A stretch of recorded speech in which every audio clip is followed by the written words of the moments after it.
How to see GCash account number best method. Hi everyone, welcome to the channel.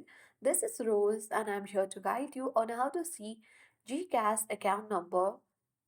Watch the video till the end. Without further ado, let's dive right into the video.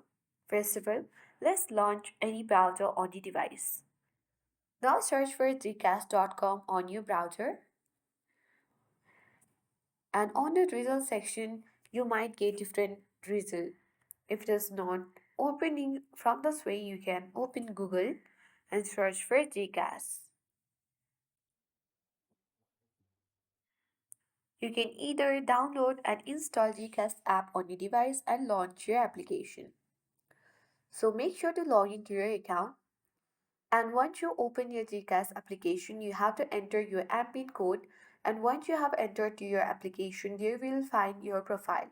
Simply, you need to find a profile icon which is at the bottom of your screen. So if you tap on it, something like it will display, and right under your name, you will find a serial number. So that serial number is actually your account number, and that is how you can easily see GCash account number, which is one of the best method. I hope this guide was helpful. If it was, then do like, share, comment, and don't forget to subscribe. Thank you for watching and see you in the next video.